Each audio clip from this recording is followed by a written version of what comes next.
లద్దాఖ్లో విద్యా సంస్కరణల కోసమని 1988లో students educational and cultural movement of Ladakh అనే ఒక ఎన్జిఓని స్థాపించాడు.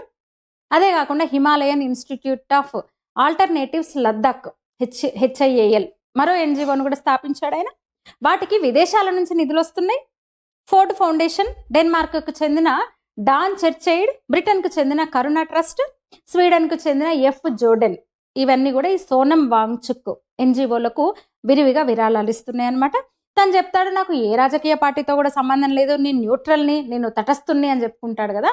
అయితే ఇతని తండ్రి సోనం వాంగ్యాల్ కాంగ్రెస్ నేత, జమ్మూ కాశ్మీర్ ప్రభుత్వంలో గతంలో మంత్రిగా పనిచేశాడు.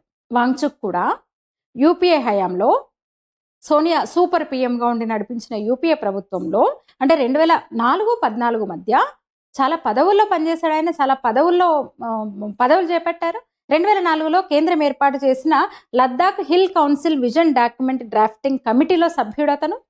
2005 నుంచి national governing council for elementary education అంటే కేంద్ర మానవ వనరుల మంత్రిత్వ శాఖ దీంట్లో ఉండేది, అందులో సభ్యుడు అతను. ఈ వాంగ్చుక్ లద్దాఖ్ని జమ్మూ కాశ్మీర్ నుంచి విడగొట్టి ప్రత్యేక ప్రతిపత్తి ఇవ్వాలని డిమాండ్ చేశాడు తనే.